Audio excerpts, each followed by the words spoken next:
नमस्कार माझ्या मित्र आणि मैत्रिणींनो। हो, हा व्हिडिओ दोघांसाठी आहे। मासिक पाळी पिरियड हा एक असा विषय आहे ज्याच्यावर पब्लिकली खुलून बोललं जात नाही, पुरुषांपासून लपून ठेवलं जातं। या मागचं कारण अद्याप समजू शकलं नाही। माझ्या मते स्त्री पुरुष दोघांनाही याबद्दल ज्ञान असायला हवा, कारण पुरुषांपासून या गोष्टी लपूनही ठेवायचे आणि अपेक्षा करायचं की ते आपलं काळजी करतील, आपल्याला त्या दिवसांमध्ये विश्रांती देतील, मग हे तर चुकीचं आहे ना। चला तर मंडळी, जाणून घेऊया की मासिक पाळी असते तरी काय।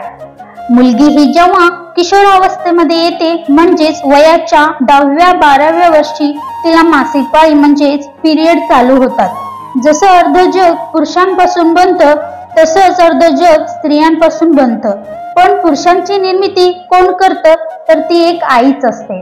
तर एक मातृत्व तिला मिळण्यासाठी निसर्गाने तिच्यामध्ये पिरियड्सची निर्मिती केली आहे।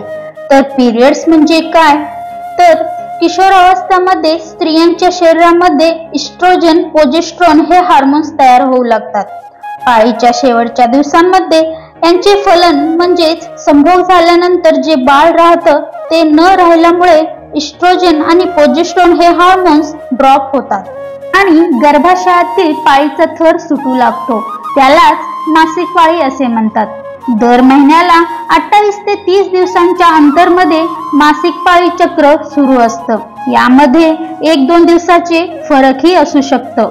एकंदरीत काय तर तुम्हाला मातृत्व लाभण्यासाठी आणि मानसिक आणि शारीरिक आरोग्य चांगलं राहण्यासाठी मासिक पाळी असतं। थोडक्यात सांगायचे झाल्यास, जसं आपल्याला रडायला आल्यानंतर डोळ्यातून अश्रू येतात, जसे सर्दी झाल्यानंतर नाकातून पाणी वाहतं, त्याचप्रमाणे दर महिन्याला स्त्रीच्या योनी मार्गातून लाल रंगाचा रक्तस्राव 4 ते 5 दिवसांसाठी होत असतो। मित्रांनो, मासिक पाळी हे एक किळसवाणी गोष्ट अजिबात नाही आहे, म्हणून पाळी दिवसांमध्ये स्त्रियांसोबत दुर्व्यवहार न करता त्यांना शारीरिक विश्रांती द्यावे। अनेक स्त्रियांना सुद्धा मासिक पाळीवर राग येते आणि ते स्वतःला कोसतात की दर महिन्याला त्रास फक्त मुलींनाच का होतो।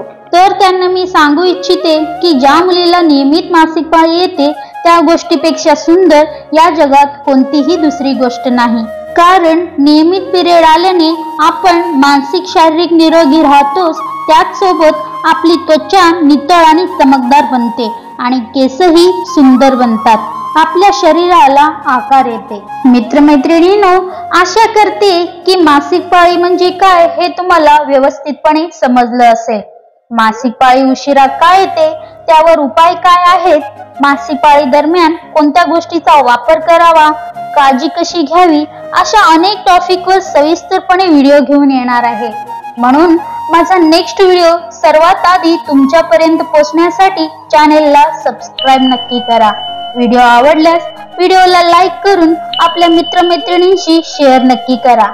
धन्यवाद।